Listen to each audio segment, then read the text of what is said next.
Vamos a dar inicio entonces a esta tutoría del día de hoy, con el fin de que la desarrollemos, teniendo en cuenta entonces que ustedes en la clase anterior habían realizado el taller basados en la parte de un listado de chequeo para poder analizar todo el componente de un objetivo de control, según lo habíamos visto entonces con el marco COVID de ISACA, que nos permite evaluar entonces una cantidad de elementos que nos permiten de una u otra forma entonces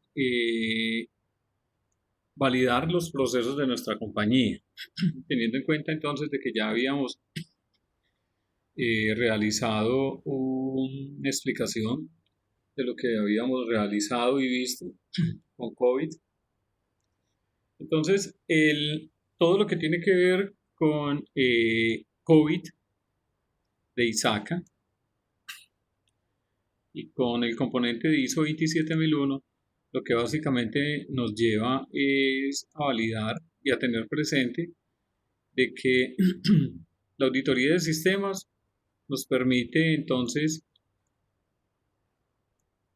tener unas herramientas que podamos utilizar para poder saber desde dónde hasta dónde es que vamos a incluir todo el componente de lo que vamos a trabajar.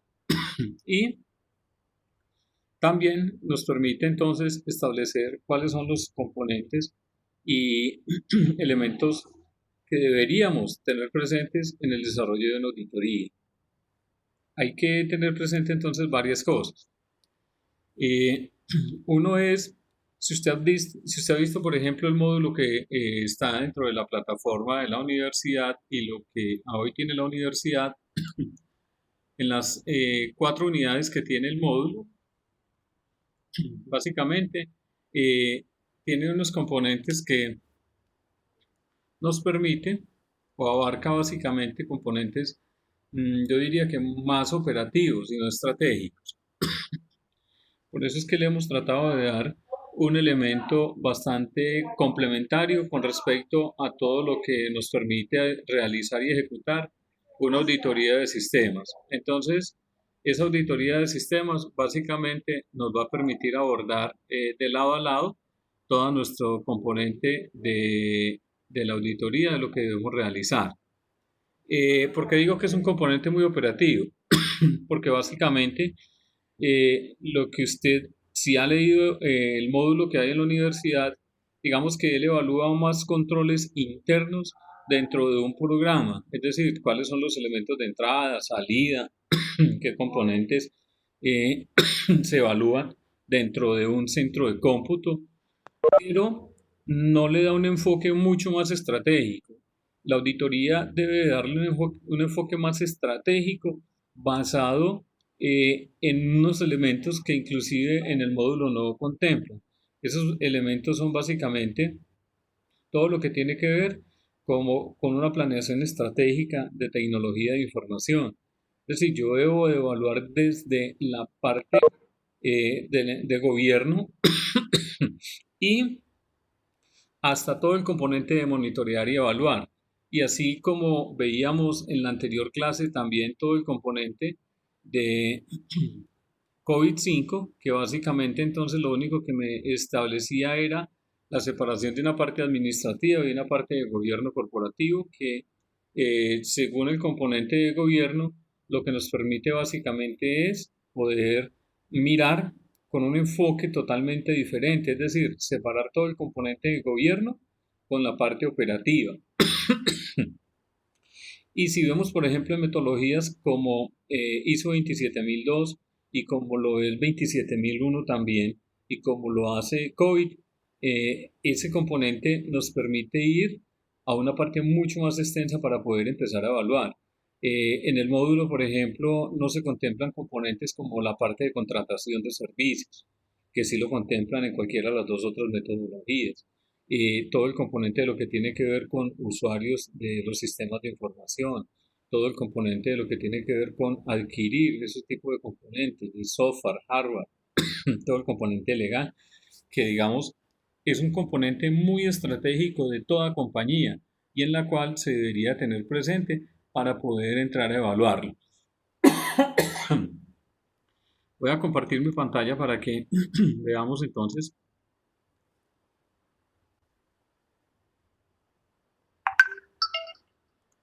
¿Están viendo mi pantalla? Sí, señor. Bueno, entonces, en la pantalla tenemos básicamente un elemento que es todo el componente ético, que es un componente gerencial. Ese componente ético a hoy, todas las compañías independientes, si son auditorías, si son cualquier área, deben de cumplir con una parte de código de ética. Y ese código de ética nos permite entonces establecer unas normas y unos parámetros que se deben seguir. Y esas normas y esos parámetros que se deben de seguir, básicamente, son los que garantizan el ejercicio de la profesión dentro de una empresa como tal. Es por eso que a hoy se volvió entonces fundamental en todas las compañías establecer el código de ética para poder mirar cómo es ese elemento que a hoy empieza a ceñirse y a establecerse de tal forma que todas las empresas y todos los profesionales, independiente desde el más alto hasta el nivel más bajo, deben de tener ese código de ética que garanticen esa independencia, ese profesionalismo. Además, porque si usted ha visto básicamente a hoy, la mayoría de elementos eh, de violaciones al código de ética en muchas ocasiones suceden en cargos críticos de la organización, sobre todo en cargos gerenciales. Recuerde que es que allí donde están los componentes de infracciones del código de ética a funcionarios de cuello blanco. Es decir, digamos funcionarios que son intocables dentro de las compañías porque es un nivel gerencial que de una u otra forma, pues, digamos, ¿cómo hacemos para tocarlos? Además, que hay una gran similitud en muchos elementos que usted como profesional debe cumplir dentro de su compañía y que eso lo conlleva a que usted tenga que mirar con una perspectiva totalmente diferente el desarrollo de su carrera profesional y más de su carrera profesional, de usted como persona, porque recuerde que el código de ética viene de un componente bastante fundamental, que viene con una parte de formación desde su casa, desde su hogar. Eso le permite que usted desde allí tenga un tipo de formación. Y ese tipo de formación lo que va a hacer básicamente es que le permita a usted trascender en su profesionalismo. Entonces, ¿qué vamos a realizar ahora? Aquí les colgué entonces el código de ética del COPNIA, que es el que nos regula como ingenieros de sistemas. En unos 10 minuticos coloco la ley 842 del ejercicio de las carreras profesionales. Entonces, aquí hay un ensayo que hay que hacer ahora. Vamos a dar una hora para que lo ejecutemos. Ese ensayo va enfocado en este código de ética que hay aquí. Es decir, usted debe establecer cuáles son los aspectos más relevantes de este código de ética. El código se divide en varias partes. Es cuáles son los deberes, cuáles son los derechos que cada uno tiene como profesión, cuáles son las sanciones que se le dan, por qué se le dan, qué es lo que yo puedo hacer, qué es lo que yo no puedo hacer dentro de todos estos límites. Entonces, vamos a dar una hora para que por favor hagamos este ensayo y lo socialicemos entonces ahora. ¿Queda claro qué es lo que hay que hacer?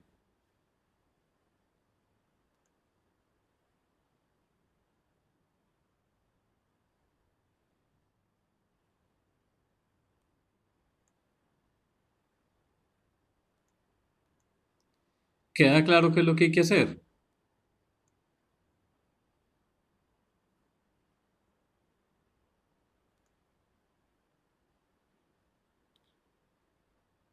Hola, profe, sí, señor. Bueno, es que veo que ni Gina, ni Luisa, Ni David ni Andrés contestan.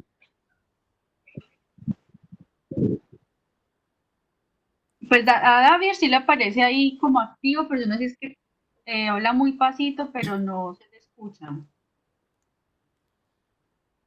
Sí, profe, entendí. De acuerdo. Entonces, 2:47 estamos iniciando nuevamente para que socialicemos esta actividad. Muchas gracias.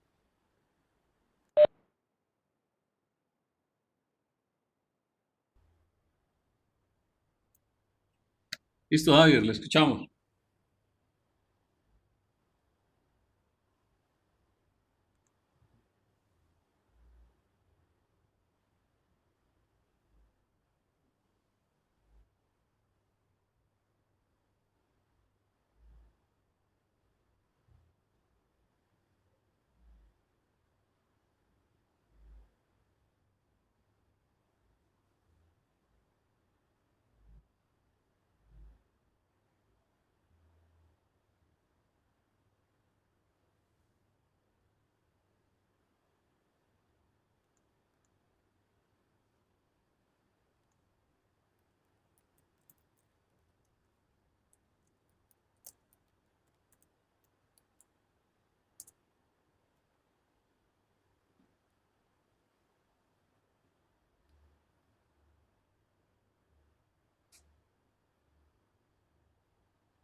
Bueno, entonces ahí nos está mostrando qué deberes y prohibiciones describen el código de ética. Listo. ¿Qué más tiene?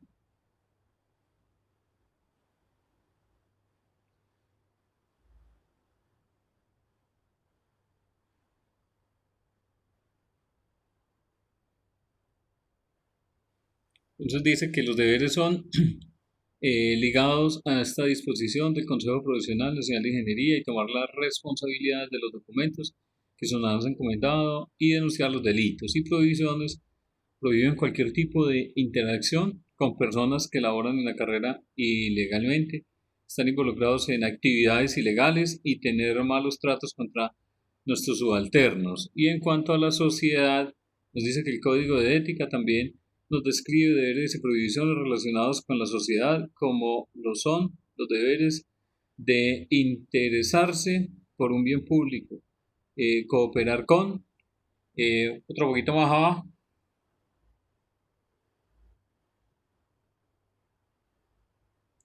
Listo. Cooperar con el progreso de la sociedad y rechazar cualquier clase de trabajo que impliquen daños para el entorno humano o la naturaleza y prohibiciones tales como aceptar tareas que superan su conocimiento, no involucrar la firma como profesión en documentos que no hayan sido estudiados y a la hora de entregar títulos de personas que no estén debidamente inscritos.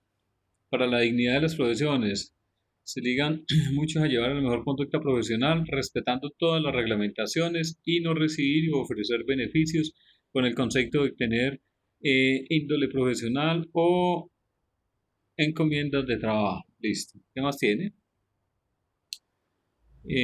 Para con sus colegas y demás profesiones debemos obrar siempre con la mayor prudencia y sentido de justicia hacia nuestros compañeros, además con mucho respeto. Tenemos prohibiciones de denigrar, ser desleales, injustos con ellos. Y para con los clientes no son muy diferentes de los que vivimos anteriormente con los colegas. Debemos recordar que debemos ser reservados y mantener en secreto la información que ellos nos disponen. En conclusión, este código de ética no es muy diferente a los demás profesiones, eh, a excepción del manejo de la información que nos disponen. Y este nos obliga siempre a actuar de la mejor manera, ya sea con los clientes o colegas y nos prohíbe rotundamente estar involucrados con personas o actividades ilegales. Listo. ¿Quién? Ah, bueno. ¿Algo más? No. Sí, para con los colegas y demás profesiones, actividades ilegales. Listo. ¿Quién más?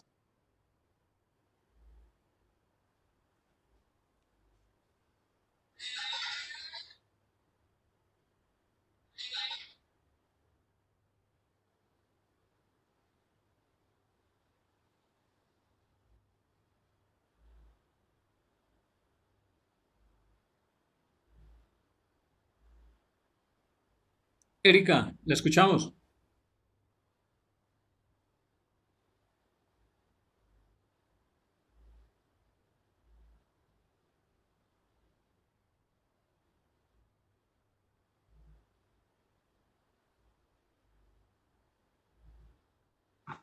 Espere, profe, espere, que Bueno, me falta un pedacito. hágale.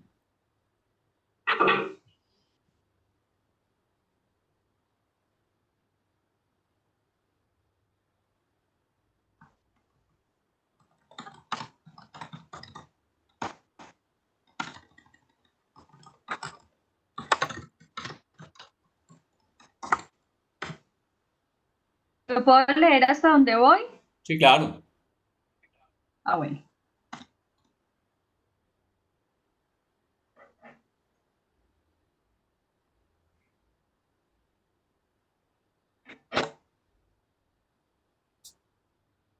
Espéreme. Lo tengo así. El presente ensayo tiene como referencia el Código de Ética para el ejercicio de la ingeniería en general y sus profesiones afines y auxiliares del Consejo Profesional Nacional de Ingeniería. El Código de Ética nos concierne a todos. Muchos pensamos que el Código de Ética va dirigido solo a profesionales y por carreras, y nos damos cuenta que abarca no solo a los ingenieros, tecnólogos, técnicos profesionales, sino a todas aquellas personas que elaboran o hayan estudiado carreras afines con la ingeniería.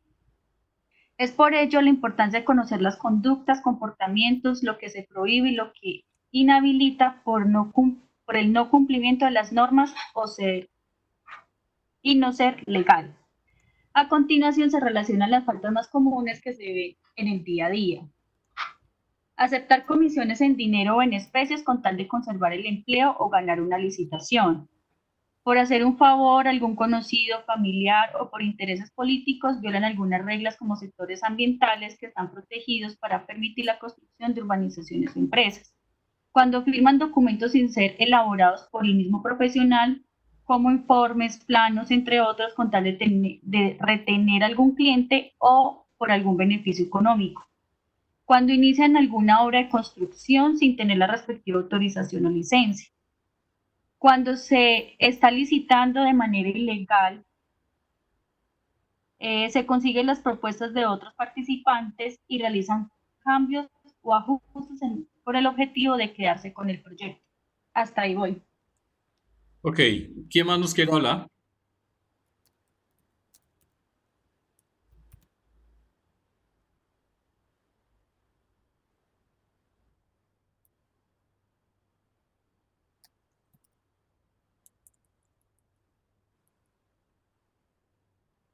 Buenas tardes. Buenas tardes. Yo les voy a leer el que dice. Sí, señor. Dice, el Código de Ética Profesional es un catálogo de conductas profesionales que exigen, prohíben o que inhabilitan a los ingenieros en general y sus profesiones afines y auxiliares, siendo entonces un marco legal de comportamiento profesional del ingeniero, estando el ejercicio profesional ajustado a las disposiciones que allí se dictan. El cumplimiento de dichas disposiciones guía entonces con criterios, conceptos y elevados fines el ejercicio de la profesión y por consiguiente la enaltece. Es el único instrumento que, de acuerdo con lo dispuesto por la ley, contiene las normas imperativas o de obligatorio cumplimiento que sirven como parámetro para analizar si la conducta es ética o no. El Congreso de la República expidió la Ley 842 del 2003, donde se incorporó el Código de Ética en su título sexto, y además estableció procedimientos para determinar si un profesional en su ejercicio lo vulnera. De ser así, conllevaría la imposición alguna de las siguientes sanciones: amonestación escrita en el caso de las faltas leves, la suspensión de la matrícula profesional por un término máximo de 5 años, dependiendo de la gravedad de la falta, o si tiene antecedentes el profesional, la cancelación de la matrícula profesional en el caso de las faltas gravísimas. El Código de Ética Profesional está compuesto por 3 capítulos generalmente. En el primero se dictan las disposiciones especiales antes mencionadas y en el segundo se estipulan los deberes, las obligaciones y las prohibiciones. Y en el tercero se estipulan las inhabilidades e incompatibilidades en relación con el ejercicio de la profesión. Algunos de esos deberes son cumplir con los requerimientos, las citaciones y diligencias emitidas por el Consejo Profesional Nacional de Ingeniería, custodiar los bienes, los valores, los documentos y la información encomendada, evitar la sustracción, destrucción, ocultamiento o uso inadecuado, permitir investigaciones y colaborar en su proceso, denunciar los delitos, contravenciones y faltas al Código de Ética, cumplir con los deberes del Código de Ética, las normas legales y las técnicas. Las prohibiciones estipuladas son nombrar puestos a personas que ejerzan ilegalmente la ingeniería, permitir el ejercicio ilegal de las profesiones reguladas por la ley, solicitar o aceptar comisiones sin autorización legal o contractual, actos de violencia y malos tratos contra una persona afín a la profesión, incumplimiento de las obligaciones civiles, comerciales y laborales adquiridas, causar pérdida de bienes, incumplir con las decisiones disciplinarias, solicitar o recibir recompensas, salvo autorización legal o contractual, participar en licitaciones, concursos o contratos estando inhabilitados. En el artículo 53 de la Ley 842 están establecidas las faltas gravísimas que generan la cancelación de la matrícula profesional o del certificado de inscripción profesional. Algunas normas han sido estudiadas por la Corte Constitucional y algunas fueron declaradas no aplicables por ser inconstitucionales. El Código de Ética Profesional para ingenieros y sus profesiones afines y auxiliares es entonces una guía para el buen desarrollo del ejercicio profesional, dictando los deberes, obligaciones y prohibiciones del ingeniero y sus respectivas inhabilidades e incompatibilidades. Eso es el resumen que hice, profe. Listo. Muchas gracias, Vladimir. ¿Quién más? Sigo yo, profe. Ok.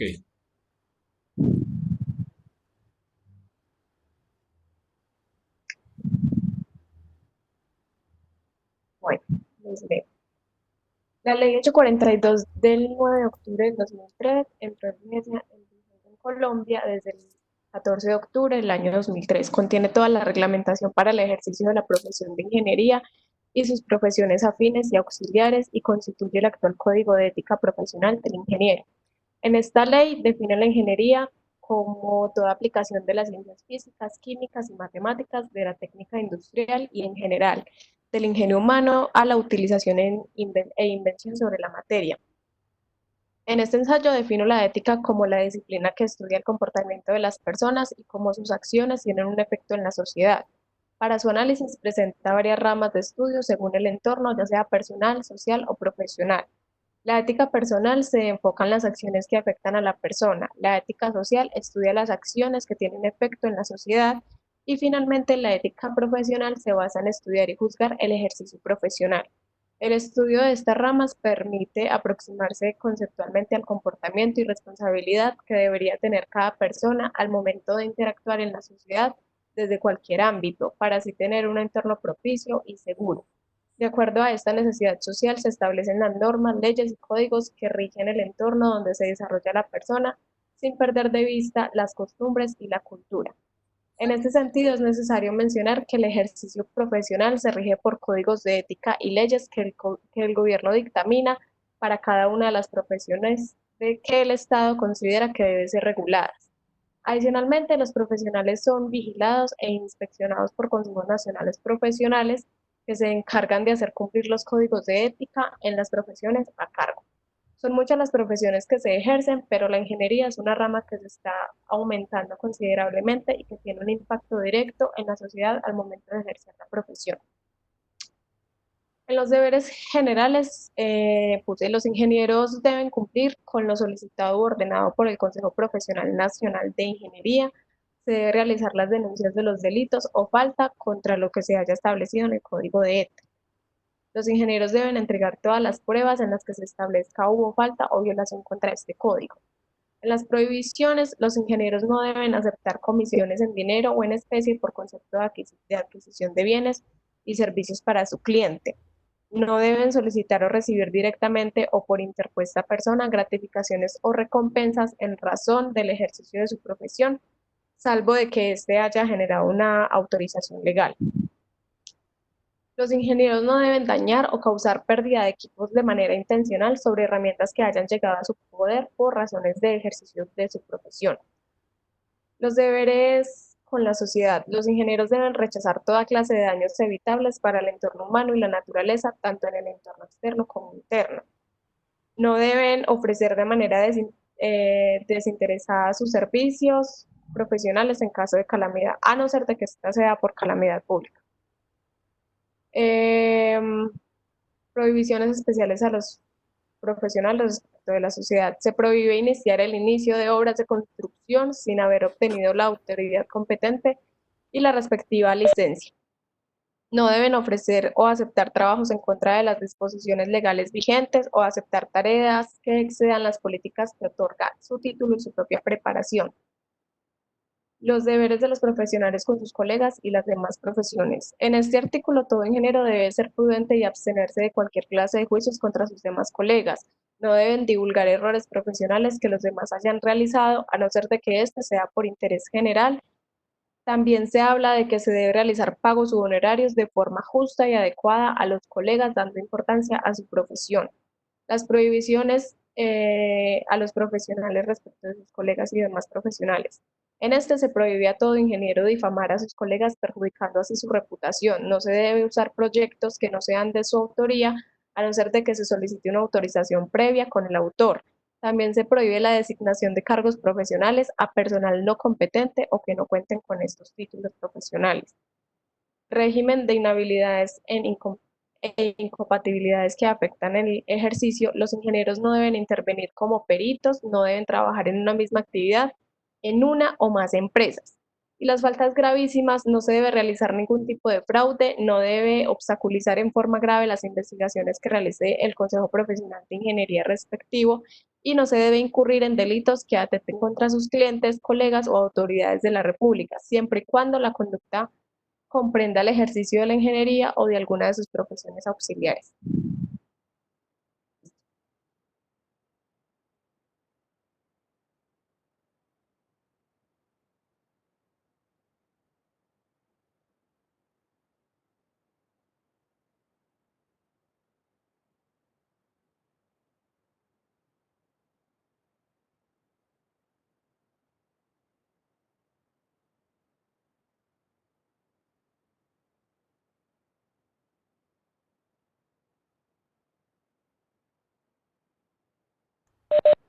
Bueno, ¿quién continúa?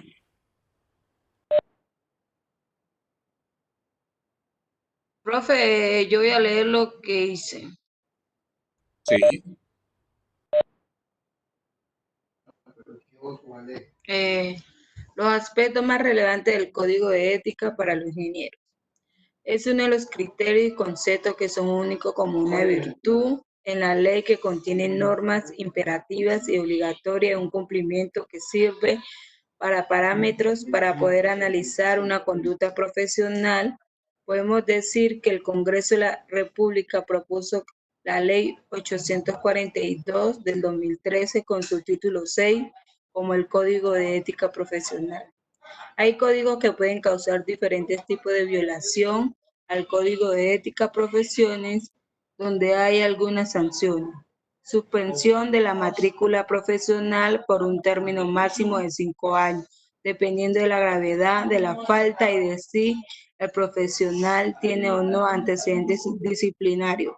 Las faltas calificadas por el Consejo Regional o Seccional como leves darán lugar a la aplicación de la sanción. El Código de Ética Profesional es adoptado mediante ley, que será el marco del comportamiento profesional del ingeniero en general, de sus profesionales afines y de sus profesionales auxiliares. Los ingenieros y de sus profesiones son afines para todos los efectos del Código de Ética Profesional y su régimen disciplinario contemplado en la ley.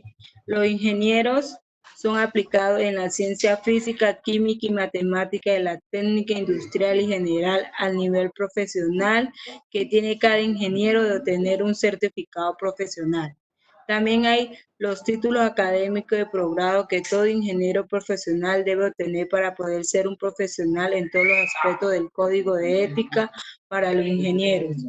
La Ley 842 es una de las leyes más importantes para los ingenieros profesionales porque puede definir diferentes tipos de profesiones auxiliares para poder ejercer una profesión. También se puede decir que la Ley 842 se modifica los reglamentos de ejercicio de la ingeniería y de sus profesiones afines y auxiliares. Eso es lo que dice el profe. Muy bien, muchas gracias. ¿Quién falta?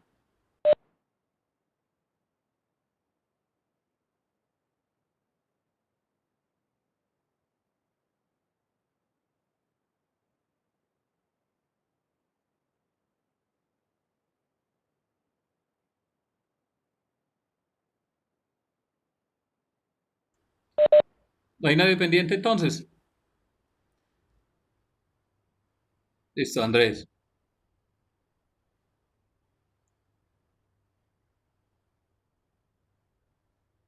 Bueno, amplío un poquito entonces la pantalla para poder leerlo.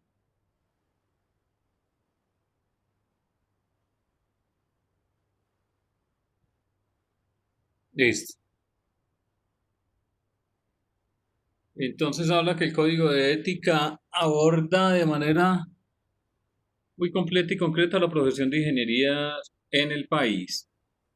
Se fundamenta como un manual o catálogo y o marco legal que ajusta las disposiciones de labor, prohibiciones, inhabilidades y establece cómo se debe ejercer el ejercicio profesional de ingeniería en cualquiera de sus ramas y dependencias. Listo, bajemos un poquito.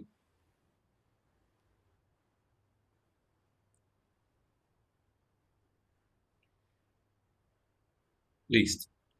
Entonces habla que el Código de Ética comprende 3 capítulos principales, que son las disposiciones especiales, los deberes y obligaciones y prohibiciones, las inhabilidades. En el capítulo 1, donde se establecen las disposiciones especiales, hablan los artículos 29 y 30 de cómo el código es un marco de referencia para el ejercicio de la profesión y sus dependencias, de cómo la labor del ingeniero se debe enaltecer por medio de la conducta y cómo debe determinarse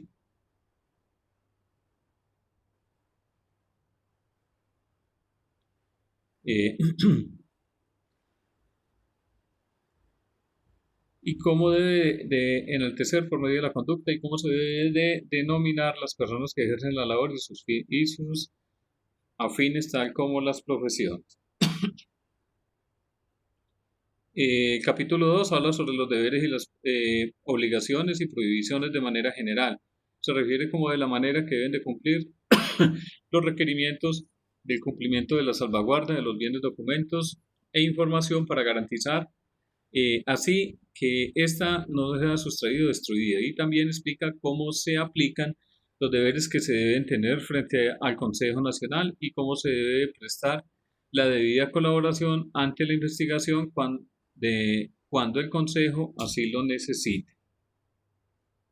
Listo. Bajemos un poquito más.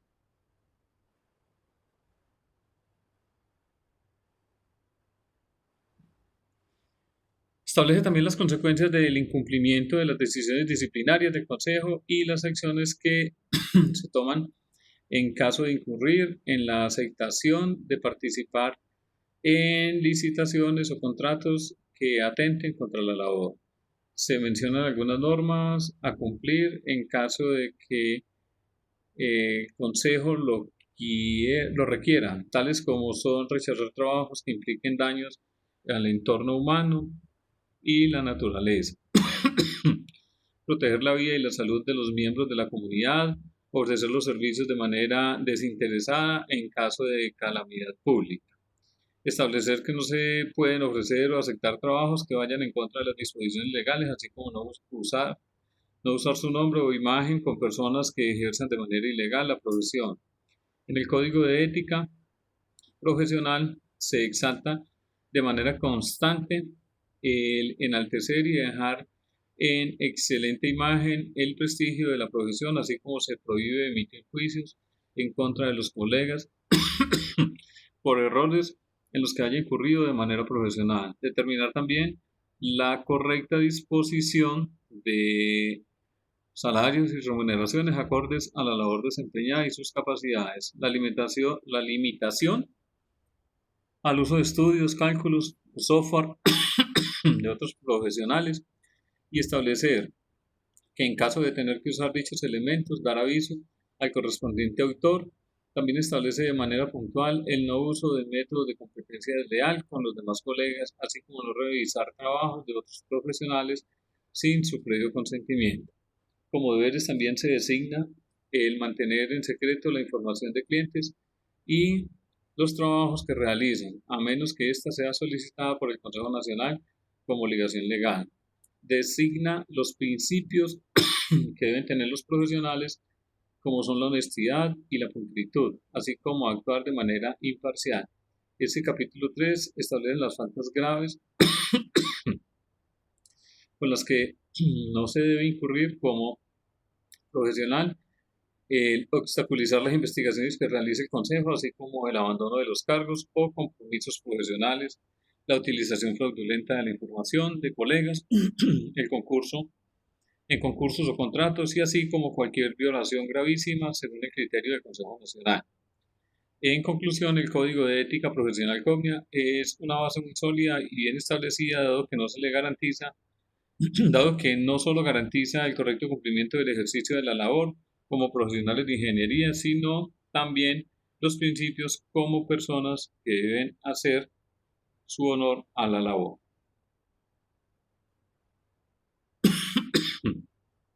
Listo. Entonces, haciendo un poquito de resumen con base a lo que vimos, entonces hay unos aspectos importantes que hay que tener presentes dentro de todo este componente, más aún, porque es un elemento fundamental que hoy está ligado a cada una de las profesiones. ¿Están viendo mi pantalla allí?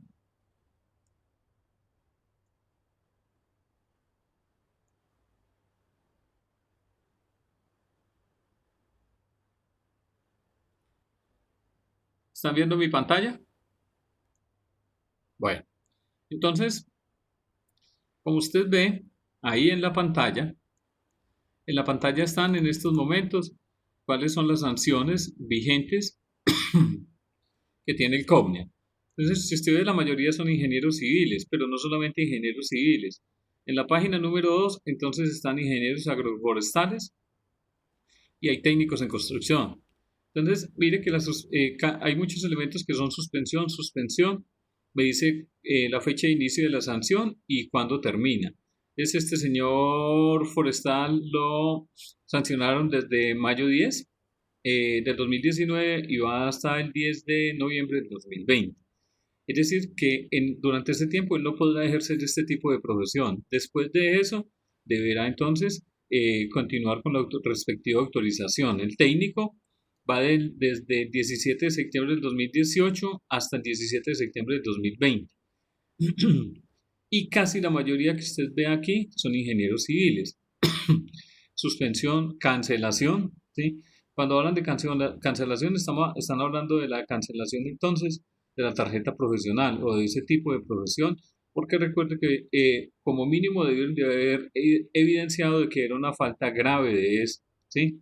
Entonces, se vuelve delicado cuando usted tiene que ejercer un tipo de actividades como estas. Además, recuerden que usted como profesional con su tarjeta profesional y con alguna amonestación, bien sea alguna suspensión, cancelación ante algunos de los consejos que regulan las carreras, se vuelve delicado porque cada uno de esos elementos lo que hace básicamente es que usted con su tarjeta puede ejercer esa actividad profesional como tal y se vuelve muy complejo debido a que ¿cómo va usted entonces a establecer su actividad profesional? No la puede ejercer. Por eso se vuelve delicado todo este componente y por eso es que existen entonces los diferentes consejos que regulan toda esta actividad como tal.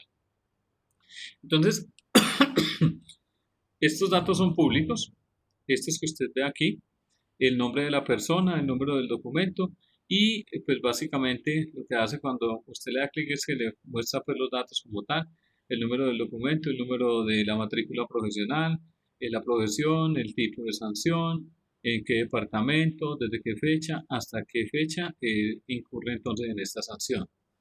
Entonces, ¿a qué queremos llevar con todo esto? Pues básicamente que hay un componente de ética que lo que nos permite básicamente es poder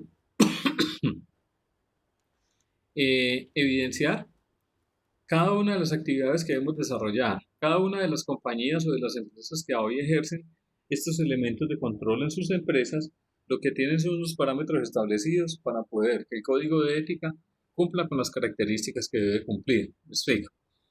Hay unas empresas que ya tienen entonces determinado, por ejemplo, que usted no puede recibir entonces ningún tipo de regalo ni de dádiva para el ejercicio de su actividad. Inclusive a veces cuando regalan entonces lapiceros como propaganda, tampoco los deben de recibir. Y todos esos componentes deberán de cumplirse desde las altas directivas pues hasta los más bajos niveles.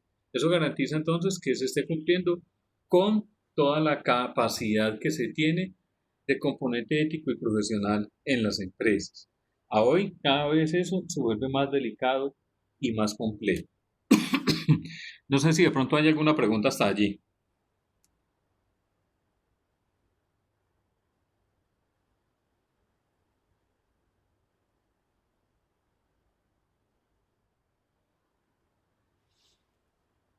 Bueno, entonces,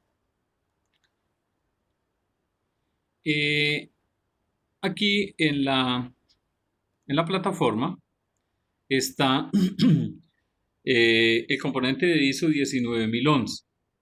Ese componente de ISO 19011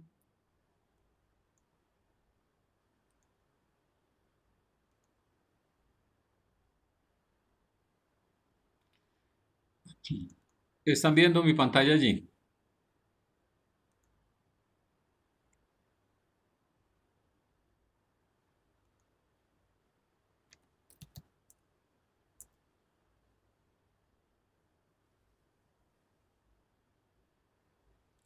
Bueno, el componente, ese ensayo que acabamos y que cada uno hizo, entonces la idea es que lo suban al enlace que teníamos y que estábamos mostrando allí dentro del componente de lo que tenemos. Es decir, aquí hay un enlace que es subir ensayo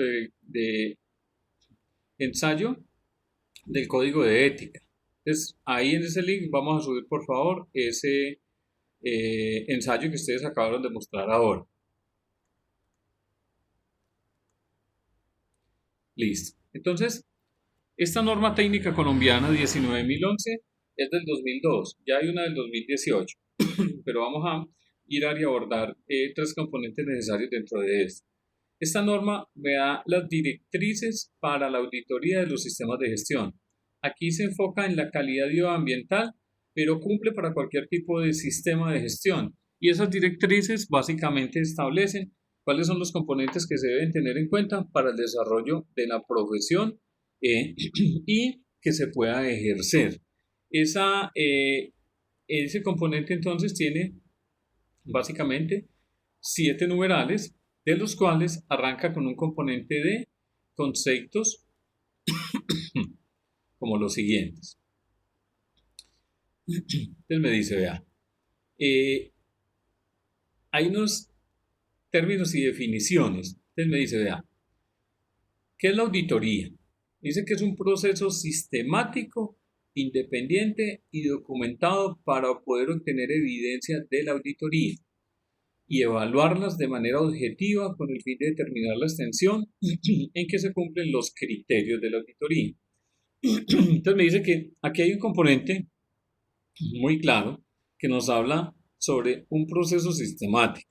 Entonces, recuerde que lo que yo estoy hablando son procesos. ¿Y por qué me habla de sistemático? Pues es que un proceso básicamente lo que hace es que le llegan unas entradas, él las procesa y hay una entrega de un elemento que debe recibir otro proceso. Entonces, me explico. Usted tiene el proceso de liquidación de nómina.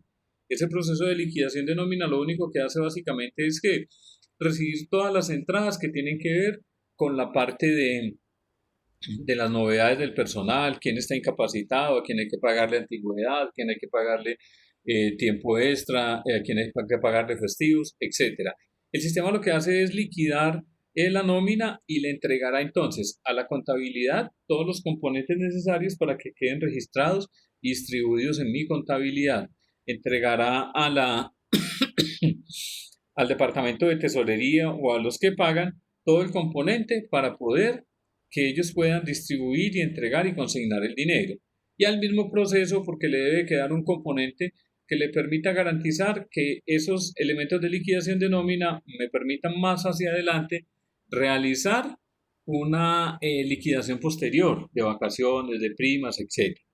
Entonces me dice, vea, las auditorías internas se denominan en algunos casos como auditorías de primera parte y se realizan por o en nombre propio de una organización para la revisión de la dirección y con otros fines internos y pueden constituir la base de una autodeclaración de conformidad de la organización.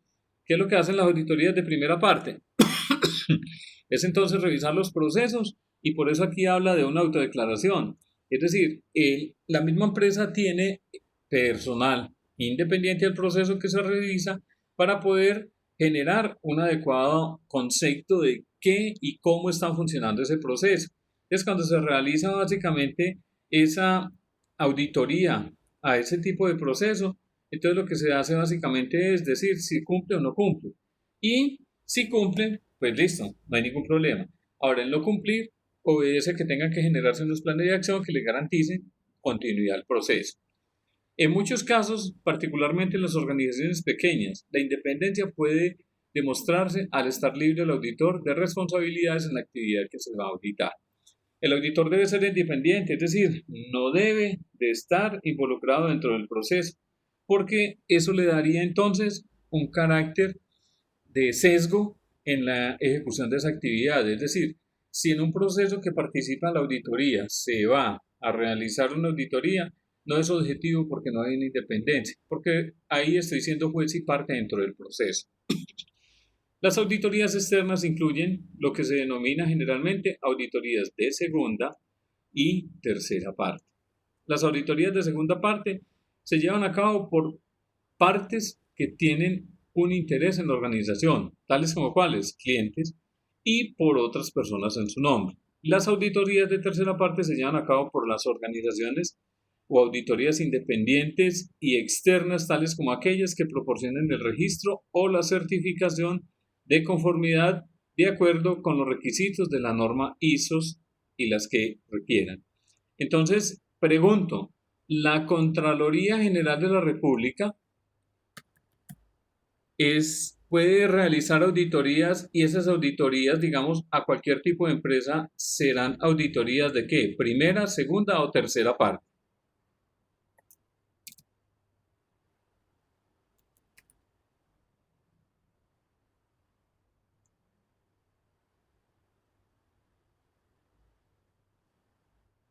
Dice que la Contraloría General de la República es el máximo órgano de control fiscal del Estado.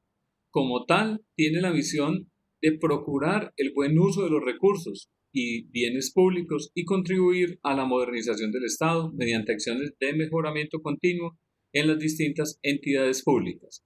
Entonces, la Contraloría pasará a ser ¿qué? Una componente de primera, segunda o tercera parte.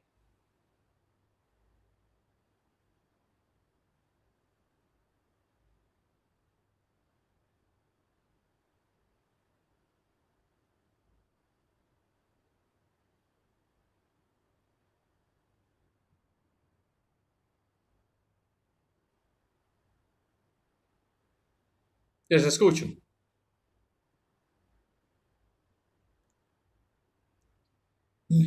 Listo, David dice que de tercera. ¿Los otros qué dicen?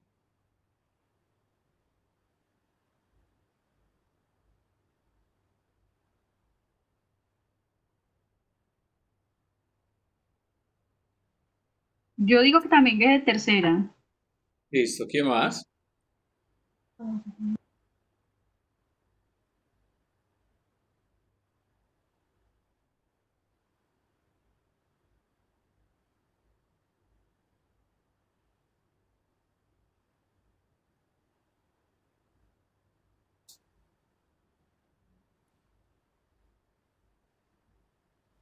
Listo, Vladimir dice que tercera y de tercera. Entonces volvamos a mirar bien. Entonces me dice, incluyen auditorías de segunda y tercera parte. Las auditorías de segunda parte se llevan a cabo por partes que tienen un interés en la organización. Resulta que una Contraloría, como es un ente público, si yo soy empresa privada y estoy ejerciendo un proyecto básicamente y tengo dineros o recursos para la ejecución de ese proyecto del gobierno, la Contraloría puede entrar a revisarme. Esas Contralorías son de segunda parte. De tercera parte son los entes que me pueden entrar a mí a validar los sistemas de gestión, es decir, que yo esté ejecutando y llevando a cabo bien toda la normatividad o que tenga que eh, volver a rectificar o volver a evaluar mi sistema de gestión para renovarlo. Entonces, esos son los entes de tercera parte que son los que hablan de certificación de los sistemas de gestión que yo tenga. También es viable de que yo pueda, entonces la Contraloría sería de segunda, ¿no? Ahora, yo puedo realizar auditorías a clientes o a proveedores, o un proveedor o un cliente me puede también auditar a mí si yo estoy certificado en alguno de los sistemas de gestión. ¿Por qué me pueden auditar? Me pueden auditar a mí en el caso de que de que yo sea certificado en un bien o servicio y eso me garantice a mí, digamos, la calidad de lo que estoy haciendo. Entonces, eh, puede ser de que yo, básicamente, eh, yo sea cliente de alguien, ese alguien entonces esté certificado, digamos, para producir un bien o servicio. Puede ser que el cliente venga y me audite a mí. Les doy un ejemplo, por ejemplo. Nosotros vendemos azúcar a clientes industriales. Entonces, esos clientes industriales lo que hacen es que nos vienen y nos auditan el proceso a nosotros, porque nosotros estamos certificados en este componente. Entonces, por ejemplo, le vendemos a Coca-Cola. De Coca-Cola entonces mandan a nivel de Sudamérica el dueño del proceso, del señor que revisa todo el componente a nivel de Sudamérica, viene y revisa nuestro proceso y nos hace una auditoría con respecto a eso. Lo mismo sucede entonces con clientes como Nestlé y algunos clientes también a los cuales le vendemos el producto. De igual forma, nosotros hacemos auditoría, por ejemplo, a proveedores que nos venden algunos elementos para poder culminar, digamos, el componente del empacado de azúcar. Entonces, nosotros auditamos, por ejemplo, el que nos fabrica las bolsas de polietileno y los empaques para el azúcar. Que nosotros vamos y realizamos la auditoría para poder validar que ese proceso nos cumpla. Ahí estaríamos hablando de segunda parte, tanto de clientes como de proveedores. Entonces me dice aquí, vea, ¿qué es el criterio de la auditoría? Es el conjunto de políticas, procedimientos o requisitos. Recuerde que aquí hay un componente bien especial y básicamente obedece, por ejemplo, a todo lo que tiene que ver con las leyes. Entonces, está por encima del componente legal y ese debería de ser el primero. Entonces, conjunto de políticas pueden ser internas, pueden ser externas. Y todos los procedimientos o requisitos que básicamente exijan para poder cumplir eso. Entonces, el criterio que yo debo de tener para una auditoría básicamente es que voy a revisar. En el caso, supóngase que voy a revisar protección de datos personales, el criterio que yo debe tener en cuenta para esta revisión, pues deberá ser básicamente la ley. Entonces, si es protección de datos personales, entonces ley 1581. Y de esa forma yo pudiera entonces establecer ese tipo de criterios que voy a utilizar. Otro elemento importante es la evidencia de la auditoría. Entonces me dice que son los registros, las declaraciones de los hechos o cualquier otra información que son pertinentes para los criterios. Entonces, esta evidencia es algo fundamental para el criterio que voy a utilizar. Pues si voy a mirar la ley, tengo que evidenciar lo que me está diciendo el componente del criterio de la ley. Es decir, qué es lo que debo de cumplir y cómo debo de cumplirlo para poder garantizar que ese sí se está cumpliendo con lo que realmente está. Los hallazgos de la auditoría es el resultado de la evidencia de la auditoría. Se recopila de los diferentes criterios. Hay que tener en cuenta que ese hallazgo de la auditoría puede ser una foto, un video, puede ser un documento que se haya escaneado, etcétera, y eso me tiene que dar la posibilidad de poder evidenciar el cumplimiento o no del criterio que estoy revisando. Conclusiones de la auditoría es el resultado de la auditoría que proporciona un equipo o un auditor, tras considerar los objetivos de la auditoría y todos los hallazgos dentro de la auditoría. El cliente de la auditoría es una organización o persona que solicita una auditoría. El auditado puede ser una organización que es auditada y el auditor es una persona con las competencias para llevar a cabo una auditoría. Puede existir un equipo auditor, que son uno o más auditores que llevan a cabo la auditoría, con el apoyo, si es necesario, de un experto técnico. Cuando hablamos aquí de experto técnico, quiere decir que usted como auditor en muchas ocasiones puede ser que sus competencias no sean lo suficientemente amplias que le permitan dar un concepto o hacer un tipo de revisión. Me explico, usted lo contrataron para hacer una auditoría de sistemas, pero resulta que esa auditoría de sistemas va de lado a lado. Es decir, tengo que dar un concepto de cómo están entonces el componente eléctrico, si cumple con la UPS, si la malla que hay establecida para protección de la red eléctrica sí está y si cumple con todos los estándares internacionales. Lo mismo entonces con el cableado de datos, que realmente sí estén bien ponchados, bien distribuidos y que hayan realizado entonces una verificación de cada uno de esos puntos de datos, que los hayan certificado. Si usted realmente no tiene las competencias para poder usted determinar claramente una conclusión al respecto de esto, pues usted lo único que hace es conseguir un experto técnico dentro de ese componente. Entonces usted conseguirá un ingeniero eléctrico que le garantice básicamente que sí cumple con esas características. Y en el caso de datos, pues también contratar entonces una persona que realmente tenga los dispositivos que le permitan poder estandarizar esa certificación de cada uno de los puntos de datos. El experto técnico, una persona que aporta los conocimientos y experiencias. El programa de auditoría, aquí hay un componente y es el conjunto de una o más auditorías planificadas para un periodo de tiempo determinado. Y el plan de auditoría son las actividades y los detalles acordados para la auditoría. ¿De qué? Del programa de auditoría. Entonces, el programa de auditoría lo que hace básicamente es que, pues, establecer a largo tiempo, 1, 2, 3, 4 o 5 años básicamente. Y ese tiempo que se establece, ese programa de la auditoría, lo único que me dice es cómo va a realizar usted y qué procesos son los que va a revisar. Y con base a eso, entonces, usted ya tomará las decisiones de lo que hay. Y con la planificación, lo único que está haciendo básicamente es poder detallar cada uno de los elementos de ese programa de auditoría que está realizando. El alcance, es decir, hasta dónde voy y con esos límites de la auditoría. Entonces, supóngase que esté dentro del programa de auditoría, definió que iba a realizar toda la revisión del cumplimiento de la ley de derechos de autor. Pero entonces usted no va a revisar toda su compañía. Y como lo puede revisar por etapas, en el plan de auditoría usted dijo que iba a hacer 3 auditorías a ese componente. Entonces usted iba a realizar una en marzo, una en junio y otra en septiembre. Y la de marzo básicamente entonces iba a revisar todos los equipos de contabilidad. Ese sería el alcance. Ya definimos el plan 3 veces al año y aquí dijimos que se iba a hacer una auditoría al año. Entonces las actividades o el plan de auditoría debe revisar cada una de esas secciones, marzo, junio y septiembre, y en el alcance dije entonces que en marzo iba solamente al departamento de contabilidad, supóngase que en junio entonces voy a hacer, no sé, logística de suministro, y en diciembre voy a hacer gerencias y recursos humanos. ¿Eso para qué le permite que usted, o qué le garantiza cuál es el valor agregado de ese componente? En el caso de que haya una revisión externa y que en esa eventualidad de esa revisión externa se evidencie que hay equipos que realmente están violando la ley de derechos de autor, pues a usted lo primero que le van a decir es, venga, entonces, ¿qué hizo auditoría? ¿Dónde participó?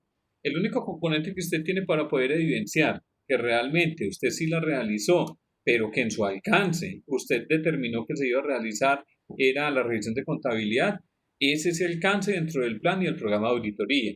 Supóngase que entonces el ente de control vino y revisó en su empresa y efectivamente evidenció que en el Departamento de Recursos Humanos existían unas licencias que no habían sido debidamente diligenciadas o no tenían licencia. ¿A usted qué le salva de este componente? Pues el alcance que usted básicamente cuando fue a revisar, usted dio inicio fue solamente por contabilidad. ¿Por qué dio inicio por contabilidad? Pues porque eran muchos equipos y básicamente a usted lo único que le iba a permitir es dar inicio dentro de ese, que fue uno de los riesgos críticos que usted puede evidenciar. Ese es el componente que le permite que pueda usted poder tener o salir bien librado dentro de esto. ¿Qué son las competencias? Son básicamente todos los atributos personales y toda la actitud demostrada para aplicar conocimientos y habilidades en el desarrollo de una actividad. Entonces, aquí me habla nuevamente de los principios de la auditoría. Entonces me dice, la auditoría se caracteriza por depender de varios principios. Estos hacen de la auditoría una herramienta eficaz y fiable en el apoyo de las políticas y controles de gestión, proporcionando información sobre la cual una organización puede actuar para mejorar su desempeño. Y la adhesión a esos principios es un requisito previo para proporcionar conclusiones de la auditoría que sean pertinentes y suficientes y para permitir a los auditores trabajar independientemente entre sí para alcanzar conclusiones similares en circunstancias similares. Entonces me dice, los principios siguientes se refieren a los auditores. Conducta ética, el fundamento de la profesionalidad, es decir, todo lo que tiene que ver con la confianza, integridad, confidencialidad y discreción son esenciales para auditar y ya lo vimos en el código de ética que alcanzamos a mirar ahora. Presentación ecuánime, la obligación de informar con veracidad y exactitud. Los hallazgos, conclusiones e informes de la auditoría reflejan con veracidad y exactitud las actividades de la auditoría. Se informa de los obstáculos significativos encontrados durante la auditoría y de las opiniones divergentes sin resolver entre el equipo auditor y el auditado. En muchas ocasiones, cuando uno va a realizar alguna auditoría, puede encontrarse con áreas donde realmente no le permiten el ingreso o el desarrollo de esa auditoría. Eso debe quedar entonces plasmado dentro de esto para poder que garantice un efectivo desarrollo y cumplimiento de lo que usted tenía planteado. Y habla sobre el debido cuidado profesional, la aplicación de diligencia y juicio del auditar. Los auditores proceden con el debido cuidado, de acuerdo con la importancia de la tarea que desempeñan y la confianza depositada en ellos por el cliente de la auditoría y por otras partes interesadas. Un factor importante es tener la competencia necesaria. Resulta que, debido a su papel como auditor y verificador de algunos componentes dentro del proceso, usted como auditor va a tener acceso a una información que básicamente va a obedecer a que usted pueda utilizar información confidencial en muchas actividades de revisión. Esa actividad confidencial tiene que cumplir con un código de ética, además también de un componente de confidencialidad que le garantice a la compañía que realmente todo lo que usted va a tener acceso, a consultar y poder visualizar, se llevarán a cabo con completa transparencia y confidencialidad que le garantice que esa información no va a salir desde allí. Entonces, esos componentes se vuelven delicados en algunos procesos externos que a veces contratan las compañías. Por ejemplo, si una compañía contrata entonces un componente de un hacking ético, ese componente de hacking ético se vuelve delicado. Además, porque es que ahí están todos los componentes críticos de mi compañía. Un hacking ético que realice entonces un ente externo, básicamente lo que me va a permitir es poder mirar en mi compañía qué está sucediendo, donde tengo entonces elementos que no cumplen con las características de seguridad y que es lo que yo tengo que reforzar. Ahí ese convenio de confidencialidad tiene que ser muy alto y con muchos componentes estándares internacionales que le garanticen seguridad, transparencia y confidencialidad de la información. Entonces me dice, vea, los principios que siguen se refieren a la auditoría, la cual es por definición independiente y sistemática. Entonces me habla de independencia, es la base para la imparcialidad de la auditoría y la objetividad de las conclusiones de auditoría. Los auditores son independientes de la actividad que auditan y están libres del sesgo y conflicto de intereses. Los auditores mantienen una actitud objetiva y a lo largo del proceso de auditoría para asegurarse que los hallazgos y las conclusiones de la auditoría estén basados solo en evidencia de la auditoría. Entonces, esa independencia es muy fundamental dentro del desarrollo de la auditoría para poder generar, primero que todo, hallazgos y conclusiones veraces y oportunos dentro de esto. Tiene que estar basado en la evidencia. El método racional para alcanzar conclusiones de la auditoría fiable y reproducible es un proceso de auditoría sistemática. La evidencia de la auditoría es verificable. Está basada en una muestra de información disponible, ya que una auditoría se lleva a cabo durante un periodo de tiempo delimitado y con recursos finitos. El uso apropiado del muestreo está estrechamente relacionado con la confianza que puede depositarse en las conclusiones de la auditoría. Cuando se hace una revisión, y supóngase que usted está revisando entonces todo el componente de facturación, pero resulta que ese componente de facturación es muy extenso. Entonces, si es una compañía que factura 30.000 millones de pesos mensuales, pues básicamente el volumen de información es muy alto. Por eso es que la auditoría a veces debe trabajar básicamente en muestreos, pero esos muestreos tienen que ser con un índice de confiabilidad altos, que me garanticen que realmente esa muestra sí fue efectiva para lo que realmente usted estaba indagando y a lo que efectivamente usted iba a llegar. Entonces, y fundamentados en una evidencia. Entonces, si eran 400 datos los que yo tenía que revisar, es para poder que el índice de confiabilidad me dé un 95%, que es alto, pues yo debo revisar casi un 70%. Eso me garantiza que realmente usted utilizó una metodología que le garantice poder evaluar eso. Y cuando me habla entonces de que yo puedo definir que ese proceso sea reproducible, quiere decir que cualquier otro auditor que venga y revise lo que yo hice, debería, con la metodología que yo utilice, debería darle el mismo resultado. Es decir, por eso me habla de reproducible, de que yo tengo todos los soportes y la evidencia y con base a eso, el que me hace una revisión de este componente le garantiza que debe de ser y llegar a la misma conclusión. Eso es lo que habla entonces aquí de la evidencia. Entonces tenemos la primera parte que me habla sobre el programa de auditoría.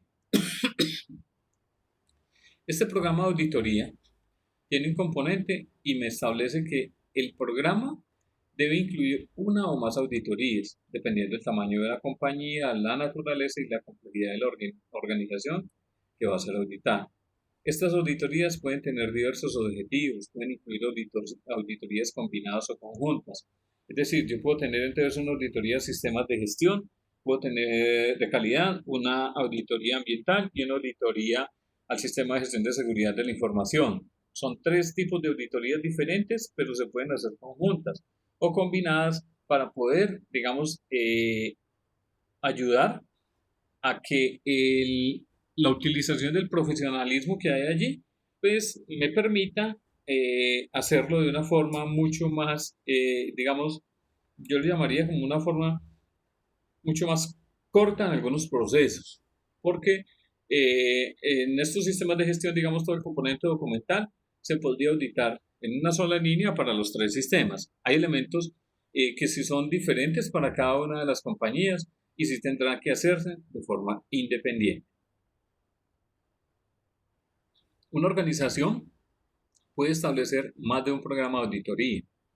La alta dirección de la organización debe otorgar la autoridad para la gestión del programa de auditoría. Aquellos a los que se les han asignado las responsabilidades de gestionar el programa de auditoría deben establecer, implementar, realizar el seguimiento y revisar y mejorar el programa de auditoría y deben de identificar los recursos necesarios y asegurarse que se les proporciona. Entonces aquí en esta figura nos muestra cómo debe ser eso. Entonces me dice, vea, la autoridad para el programa de auditoría, ¿qué tiene que hacer? Establezca el programa de auditoría. Defínale un objetivo y una amplitud, es decir, cuál va a ser la meta y hasta dónde es lo que yo voy a auditar. cuáles son las responsabilidades, qué recursos necesito y qué procedimientos, recursos financieros o recursos profesionales. Esa implementación del programa tiene que tener la elaboración del calendario de las auditorías, en qué fechas exclusivas se van a realizar, la evaluación de los auditores, la selección de los equipos auditores si es necesario definir un equipo, la conducción de las actividades de la auditoría y la conservación de los registros. Estas actividades de la auditoría tienen entonces y conllevan básicamente a lo que tiene que ver con el plan de auditoría. Y las competencias tienen que ver entonces con en la parte de lo que es la evaluación, habla sobre las competencias del auditor, es decir, qué tipo de profesional es el que yo necesito realmente para que vaya y me revise ese proceso. Seguimiento y revisión del programa de auditoría. Antes hay que hacer un seguimiento de revisión, hay que identificar las necesidades de las acciones correctivas y preventivas y hay que identificar cuáles son las oportunidades de mejora. Entonces usted ve que aquí está todo el ciclo PHBA, que es planificar, verificar, hacer y actuar, porque tengo un proceso de mejora continua. Entonces me dice que si la organización que se va a auditar opera tanto en un sistema de gestión de calidad como un sistema de gestión ambiental o otro tipo de sistemas de gestión, puede incluirse auditorías combinadas en el programa de auditoría y en este caso debería de prestarse especial atención a las competencias del equipo auditor. Dos o más organizaciones auditoras pueden cooperar como parte de los programas de auditoría para realizar una auditoría conjunta. En tal caso, se debería establecer especial atención a la división de las responsabilidades, la revisión de cualquier recurso adicional de las competencias del equipo auditor y los procedimientos apropiados que debería llegar a un acuerdo sobre estos aspectos antes de que comience básicamente la auditoría.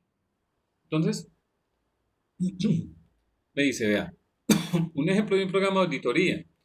Dice, una serie de auditorías internas para poder cubrir el sistema de gestión de calidad de toda la organización para el año en curso.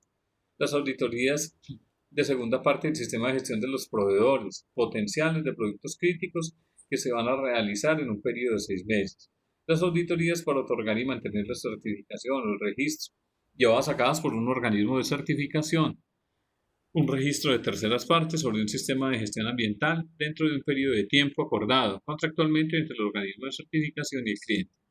Un programa de auditoría también incluye la planificación, la provisión de los recursos y el establecimiento de procedimientos apropiados para realizar las auditorías dentro del programa.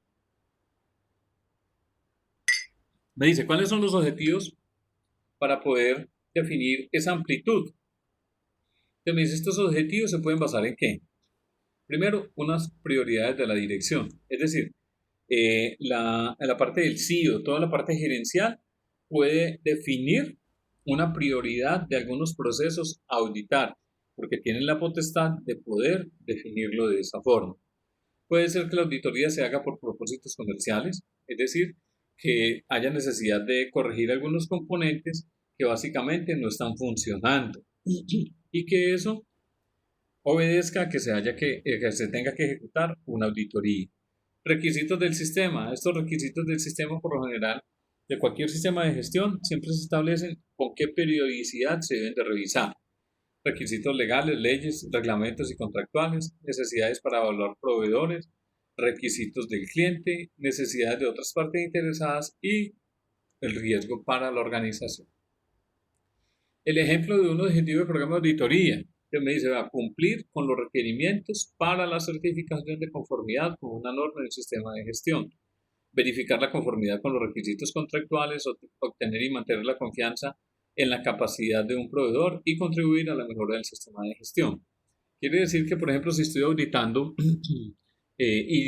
todo el componente de ISO 27001, entonces, pues básicamente dentro del programa sería cumplir con los requisitos para la certificación de conformidad con la norma del sistema de gestión de seguridad de la información o básicamente verificar la conformidad de los requisitos contractuales que impactan todo el proceso de seguridad de la información. Entonces, ese objetivo, recuerden que el objetivo debe iniciar con un verbo en infinitivo y debe estar claro. El objetivo básicamente es una meta que se debe cumplir. Amplitud del programa, es decir, hasta dónde voy. Usted me dice que el alcance del objetivo y la duración de cada auditoría que se realice, dependiendo de la complejidad es la frecuencia de las auditorías que se realicen, el número de la importancia, la complejidad, la similitud y la ubicación de las actividades que se auditan, las normas, los requisitos legales, reglamentos contractuales y otros criterios de auditoría, la necesidad de acreditación o certificación de algún registro, las conclusiones de auditorías previas a los resultados de una revisión con un programa de auditoría previo, cualquier aspecto idiomático, cultural o social, y las inquietudes de las partes interesadas, los cambios significativos en la organización y en sus operaciones. ¿Cuál es la responsabilidad entonces para la parte de los recursos, procedimientos del programa? Me dice que la responsabilidad del programa de auditoría, el responsable de la gestión de un programa de auditoría deberá asignársele una o más personas con conocimientos generales a los principios de auditoría, además de las competencias de los auditores y de las aplicaciones técnicas de auditoría. Estas personas deberán tener habilidades para la gestión, así como conocimientos técnicos. Aquellos a los que se les han asignado las responsabilidades de gestionar ese programa de auditoría deberían: 1. Establecer los objetivos y la amplitud del programa de auditoría. Es decir, estas componentes de las responsabilidades básicamente son del jefe que programa todo este componente del programa. Establecer las responsabilidades y procedimientos y asegurarse de que se proporcionan todos los recursos financieros, logísticos, de protección personal, etc.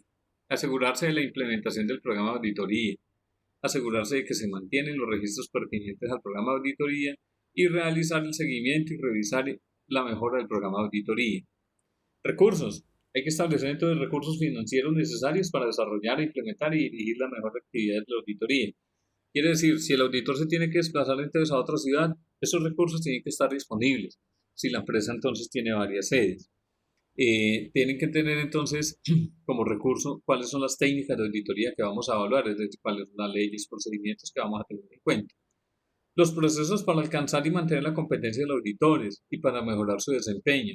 Para poder alcanzar y mantener las competencias, básicamente hay que capacitarse, hay que formarse. Esto me permite que yo tenga un equipo de auditoría bien fundamentado y con bases sólidas para poder desarrollar esa auditoría. La disponibilidad de los auditores y expertos técnicos que tengan competencias apropiadas para los objetivos particulares del programa. Cuando se haya definido en el programa cuándo se va a auditar ese proceso, básicamente tengo que establecer entonces cuál es esa disponibilidad y qué expertos técnicos necesito. Supóngase que usted va a evaluar entonces en el mes de octubre, está evaluando un componente de, digamos, de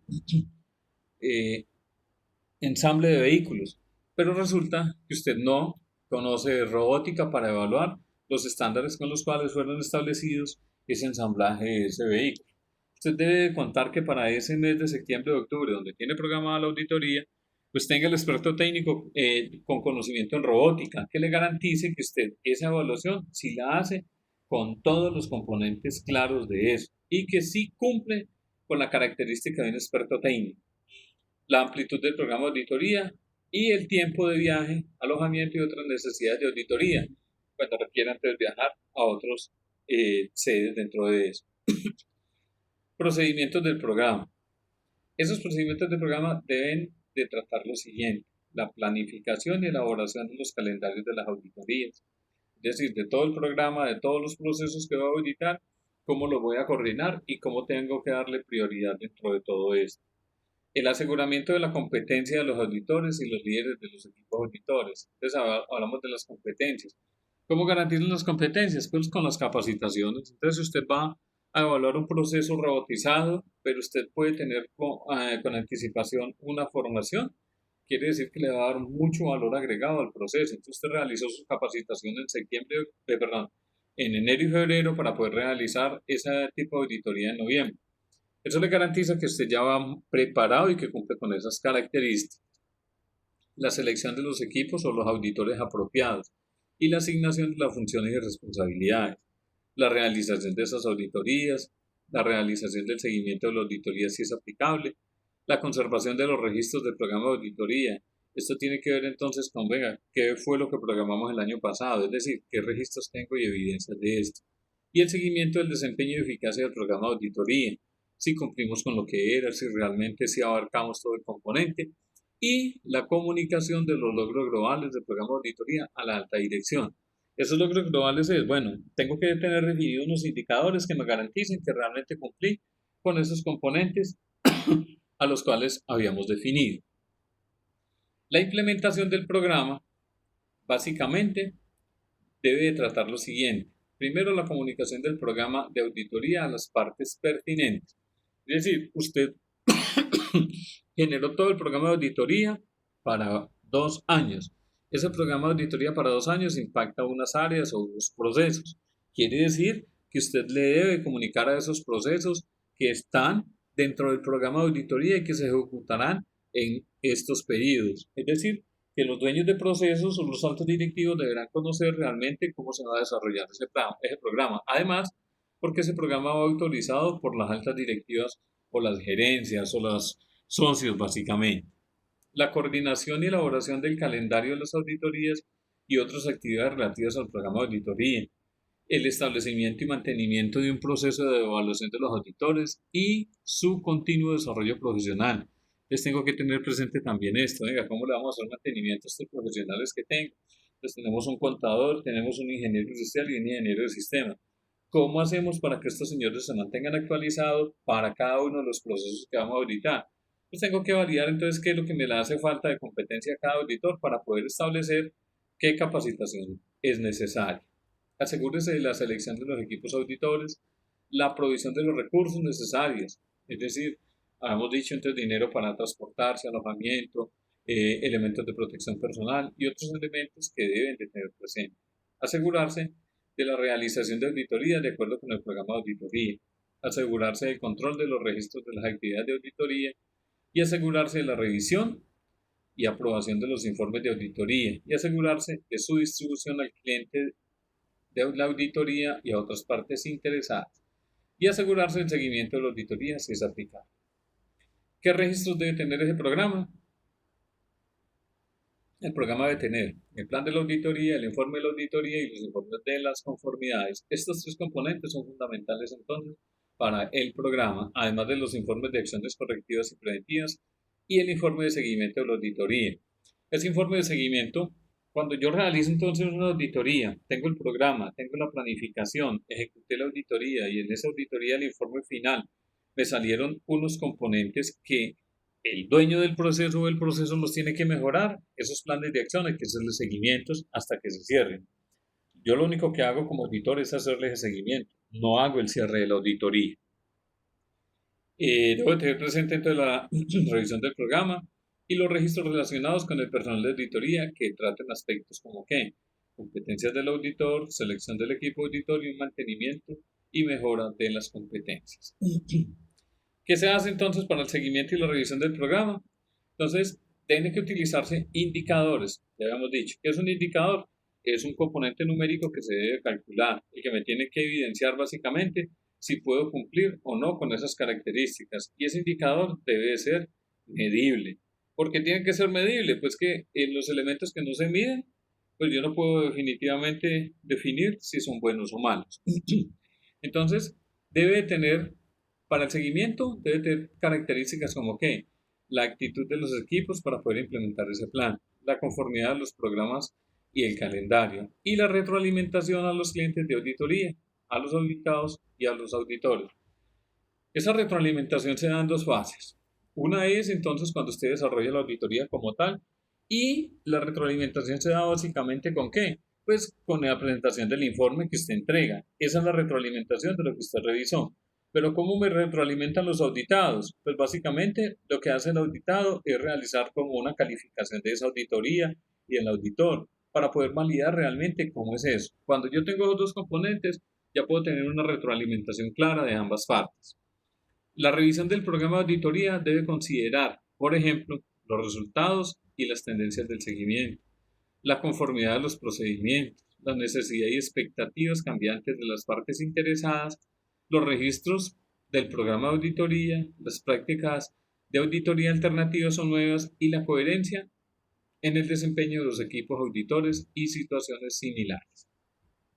Entonces, en resumen, yo tengo que tener presente dentro de mi programa de auditoría estos componentes. ¿Cuáles componentes debo de tener presente?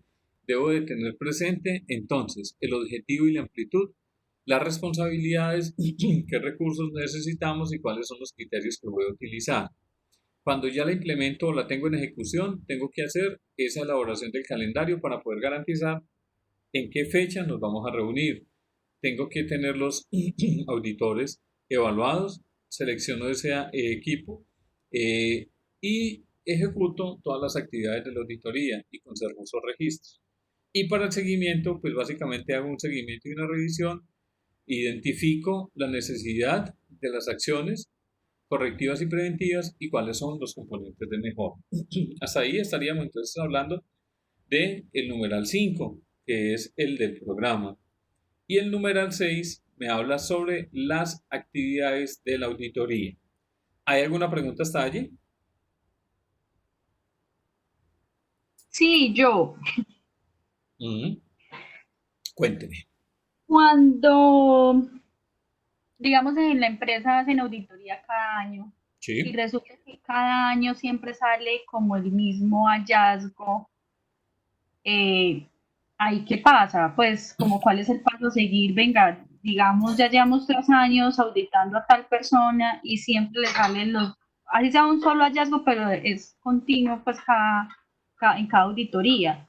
O resulta que siempre le salen los mismos hallazgos. Entonces, ahí, ¿cómo es el manejo? Bueno, cuando yo hago una auditoría, digamos, la primera vez hice la auditoría, evidencié que hay unos hallazgos, pero resulta que esos hallazgos yo debo de realizarle un plan de acción. Ese plan de acción, ¿qué tiene que hacer? El dueño del proceso o el auditado tiene que utilizar una metodología que le garantice que hace un análisis claro para poder cerrar esa no conformidad que le evidenciaron. Es decir, que ese análisis tiene que ser muy claro y profundo que me garantice el cierre total de esto. ¿Qué sucede si al siguiente año yo vuelvo y hago otra evaluación y efectivamente vuelve y sale lo mismo? Quiere decir que ese plan de acción que se hizo pudo haber sido que el análisis no fue lo suficientemente fuerte para cerrar esa no conformidad. O dos, puede ser que el seguimiento para ese cierre de esa no conformidad no fue lo suficientemente amplio que me garantice para cerrarlo. Entonces pueden existir los dos elementos. Puede ser que no se hizo un análisis claro o no se le hizo un seguimiento. Y crítico que vuelva a salir lo mismo, porque es que si vuelve a salir lo mismo es porque el plan de acción no fue efectivo, básicamente. Pero es que, digamos, en este caso, pues la verdad nos queda como la duda, venga, o es la persona que tiene como algún problema porque le hacen todo el seguimiento, empieza pues como a cumplir con este plan de acción, pero es como si se le olvidaran los procesos, firmas de documentos, bueno, una cantidad de cosas que uno se venga, pero si el año pasado le salió esto, ¿y por qué se vuelve repetitivo? Cumple como con ese plan de acción y vuelve y comete el mismo error. Pues entonces si vuelve a cometer el mismo error si es de la persona como tal. Es decir, ahí Digamos, implicaría como que le hagan un llamado de atención o algo así. no, yo creería que No se puede. no, porque es que yo tengo que primero agotar todas las instancias para poder solucionar qué es lo que está pasando. Es decir, recuerde que yo lo que hago en una auditoría es revisar el deber ser con el es. Y si yo evidencio que el deber ser, que es el que están las normas, procedimientos, entonces digamos que todos los formatos tienen que estar debidamente diligenciados y autorizados. Y yo voy y reviso y le encuentro 4 documentos que no estaban diligenciados, ni autorizados, ni revisados. La acción a corregir es, venga, tiene que revisar que todos los documentos básicamente estén debidamente diligenciados, revisados y autorizados. Pero resulta que a la persona en ocasiones entonces vuelve y se le olvida. Bueno, ¿cómo cerramos la brecha con eso? Porque es que hay algo muy claro y es que, digamos que en primera instancia, pues puede ser que se llame la persona a descargos, porque es que puede ser de que, o venga, llamémosle la atención, porque digamos que en la primera, bien, pero es que ya va la segunda y tercera. Ahora sí, venga, definamos qué es lo que está sucediendo, porque es que si es la persona, pues yo tengo que tomar la acción correctiva allí. Venga, ¿qué está sucediendo con esto? O sea, o puede ser negligencia de la persona, o puede ser que le esté olvidando, puede ser que realmente no quiere aplicar ese componente, o puede ser de que tenga un volumen tan grande que realmente no le da la capacidad para dar respuesta a eso. Pero sí en algunas ocasiones, y en casi la mayoría, por ejemplo, de cumplimiento legal, se hace obligatorio un componente que se llama una parte sancionatoria. ¿Me explico? Cumplimiento de la ley 1581 de protección de datos personales. Listo, entonces usted tiene un componente primario que básicamente es explique, primero cree la política, explique, la socialice, la que la gente entienda, lleve registros de todo este componente, qué es, cuál es el alcance, etcétera. Entonces, cuando usted socializa todo este componente, pero realmente usted vaya a hacer una auditoría, entonces es de protección de datos personales, y resulta que usted empieza a mirar que venga, la gente está entregando informes por doquier, de un lado, del otro, y no le presta atención a este cuento. Venga, un momentico, ¿qué pasó con esto? ¿Por qué si tenemos una política, la explicamos, no sé qué, usted no la cumple? Además, cuando yo no cumplo un componente de mi política, pero que esos procedimientos y normas internas obedecen a una ley, ahí sí se vuelve crítico. Además, porque me permite, en últimas, con unos componentes que me están afectando a mi proceso. Ahí sí debo de tener presente una parte sancionatoria y esa se debe hacer efectiva. Lastimosamente a veces hay que hacer ese tipo de amonestaciones y de llamados para poder que la gente como que se pellizque un poquito. Bueno, otra pregunta. En una auditoría interna, ¿es legal, digamos, que un auditor le asigne como una de sus funciones a alguno de los administrativos sobre algo pues que va a revisar algún proceso? Porque no lo hizo, digamos, con anticipación y vino y le dice a uno, vea, necesito que me revise de la plataforma si existen estos documentos y en cada documento verifique si tiene esta información. Eso es legal. Si la auditoría es externa, es auditoría. No, es auditoría, no, auditorías internas Sí, que hace bueno, la empresa. sí, Y que digamos, por ejemplo, es que me pasó el año pasado que estaban haciendo la auditoría y la persona que tenía que auditar a todos los decanos no alcanzó como a traer toda la información de lo que iba a auditar. Entonces me pidió que entrara a la plataforma, verificara la cantidad de actas que tenían sobre las reuniones, adicional, verificara si qué actas contenían cierta información, pues, que es parte de esa reunión que se revisa como esos temas. uh-huh.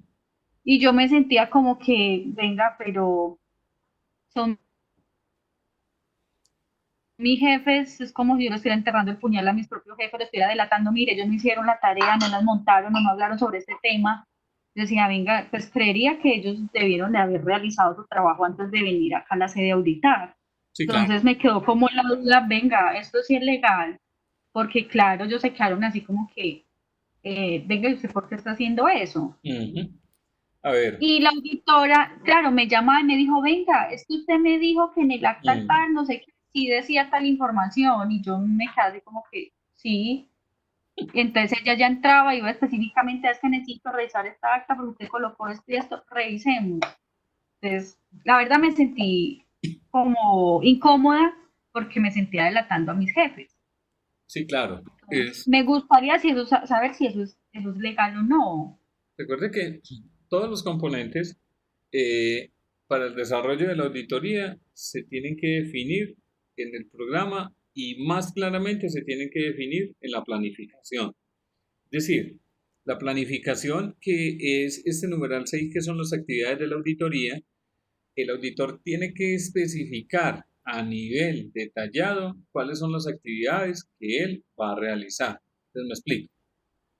Supóngase que usted va a revisar entonces un componente de un proceso y ese componente es el componente documental. En las actividades tiene que quedar especificado la fecha hora en la cual se va a abordar esa actividad de revisión. Es decir, supóngase que son las actas. Entonces, el auditor deberá de tener el tiempo suficiente para poder realizar esa revisión. Si la persona definió un tiempo muy corto, él no debería delegarle a otro que le revise, porque es que estaría yo delegando mi autoridad a otra persona que realmente yo no sé si tiene los conocimientos técnicos o que la información que me esté dando sea buena o no. Es decir, allí podría existir algún sesgo. Además, digamos que usted es pues y parte dentro de ese proceso. Entonces, ¿usted con qué criterio, digamos, le entrega ese componente al auditor? Entonces, me parece que ese componente sí es delicado, porque es que yo como auditor pues no puedo delegarle al otro, venga, revíseme esto. No, yo lo que tendría que hacer es, venga, de toda esa cantidad de elementos que tengo que revisar, tráigame estos que los voy a revisar. Y con eso yo ya tengo que fundamentar ese componente, pero no debería delegar. Además, en la planificación tiene que quedar muy claro eso.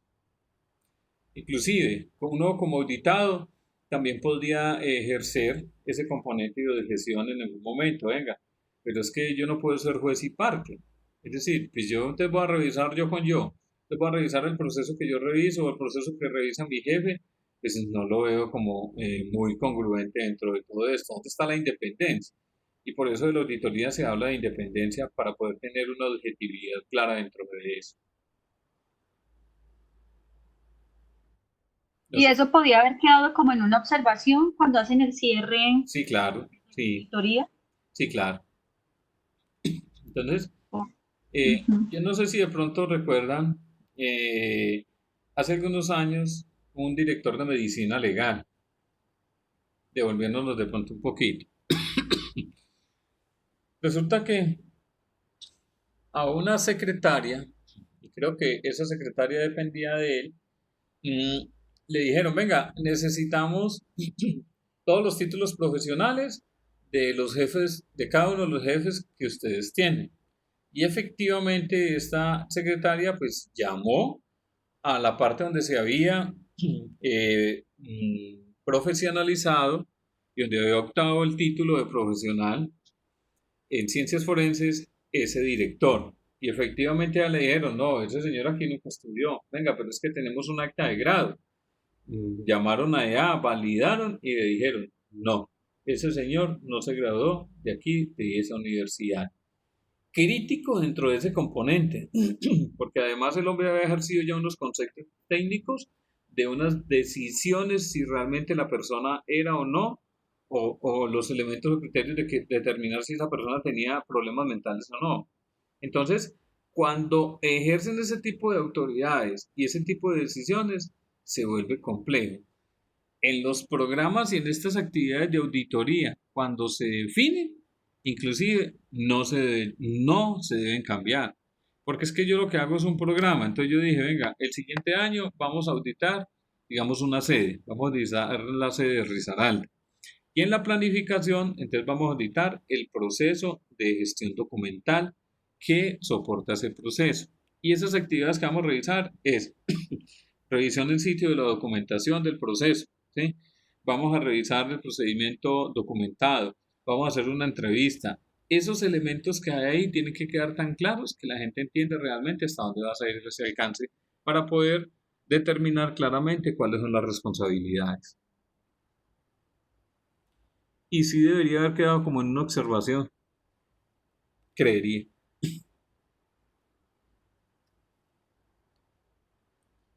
¿Alguna otra pregunta? sí, tengo la última. Sí. En la auditoría, lo que estabas comentando ahorita, tenemos, digamos, el caso de las actas, ¿cierto? Se supone que las actas la deben de montar los decanos, pero esas actas se deben de cargar a un sistema. Sí. Y el sistema, pues, es donde se maneja toda la correspondencia, lo que es el centro de administración documental. Sí. Entonces, siempre nos queda como la inquietud, venga, si los decanos no montan las actas o las montan todas el mismo día, digamos, cada 15 días o mensualmente se hace una reunión. Ujú. Montan las actas y supuestamente debe quedar o el acta el día siguiente de la reunión o al menos a más tardar al mes siguiente. Y obviamente siempre aparece en las auditorías que las actas se montan todas el mismo día. Entonces van y le dicen a la niña que maneja correspondencia que por qué se montan las actas el mismo día y adicional que dónde está el seguimiento y que cuál es la labor que ella está haciendo. Entonces, ella siempre tiene que, venga, ¿por qué me preguntan a mí si yo no soy la que montó las actas? No tengo ni siquiera el permiso para verificar en el sistema si están montadas o no.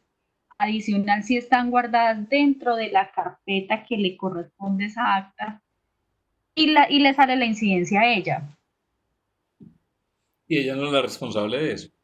Y ella no es la responsable de subir esas actas. Sino ahí la responsabilidad está sobre cada uno de los responsables que tiene que ejercer eso. Ahora, puede ser de que, digamos, es claro de que, y se vuelve raro es porque todas las actas se suben al mismo tiempo. Además, puede ser porque no les quedó tiempo, puede ser porque hay una persona encargada de eso y no lo realizó, pero se vuelve complejo es, bueno, digamos que cuando puede ser que yo empiece a hilar muy delgadito con respecto a algunos componentes. El objetivo claro y digamos de cumplimiento es que existan los debidos soportes de las actas. Un componente independiente puede ser que todas se suban al mismo tiempo, ¿sí? Entonces, es definir claramente, venga, el objetivo es que estén todas a tiempo, que se suban parcialmente en su debido momento o que realmente cumplan el objetivo para que deben de ser las actas. Es decir, las actas deben de tener un cumplimiento con base a que si se hizo una reunión, que participaron los que eran y que básicamente se logró el objetivo. Tiene su respectiva fecha, etcétera. Entonces, supóngase que no lo subieron en ese mes y tocó subirla al otro, pero al otro se les dio y subieron 3 actas en el mismo mes. Eso es claro. Pero entonces, ¿cuál es el objetivo realmente de revisar ese componente? Entonces, hay un procedimiento documental que sí debe empezar a dejar como ciertos criterios también, como de análisis con respecto a eso, venga, si estamos cumpliendo con lo que es o no. Además, porque es que recuerden que en los sistemas de gestión de ISO 9001 de calidad, cuando yo estoy certificado, algunos componentes de esos funcionan cuando se hace la auditoría. Antes la gente va en coche y realmente no le camellan al sistema de gestión. ¿Cuándo le camellan? Pues cuando dicen, venga, en este mes hay auditoría del sistema de gestión de calidad. Recuerde que hay que tener esto, revise las auditorías anteriores, las no conformidades, mire los cierres, no sé qué. Más sin embargo, eso a pesar de ser avisado y estar revisando, las personas y los dueños de procesos que son responsables ni siquiera a veces le prestan atención a eso.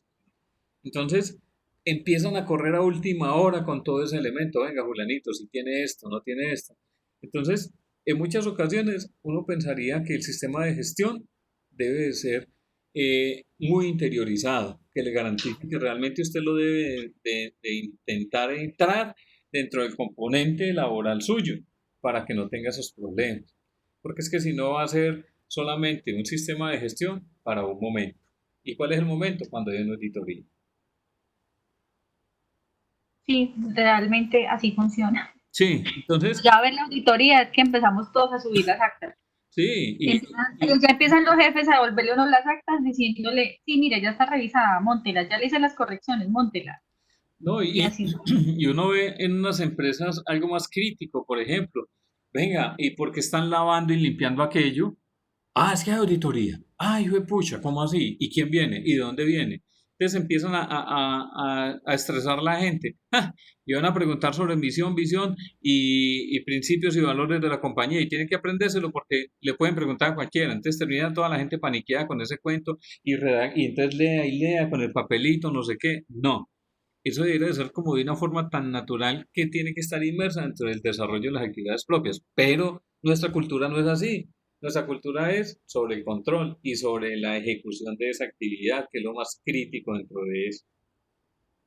No, así es. Sí, lastimosamente. Así funciona, incluso uno tiene por ahí el papelito pequeñito por si le preguntan, para uno como el pastelito ahí, Sí, y eso. las cosas claras como que si preguntan tal cosa usted no sabe, Ujú. Sí, y así funciona en las auditorías. lastimosamente. ¿Más preguntas, Erika? No, profe, esas eran las preguntas. Bueno, Muchas gracias. a ustedes. Bueno, entonces necesito para la siguiente clase que cada uno se lea entonces numeral 6 y 7. Es decir, el numeral 6 y el numeral 7 hablan de lo siguiente.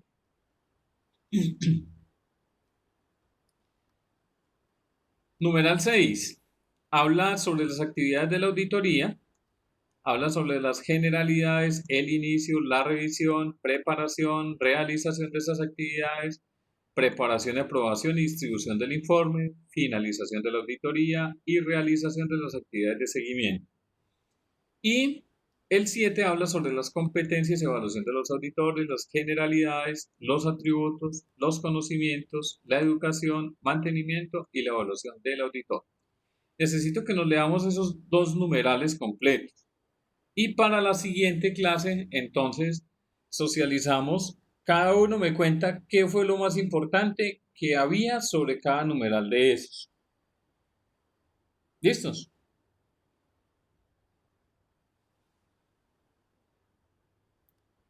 ¿Queda claro para todos? Listo, profe, sí, señor. Listo.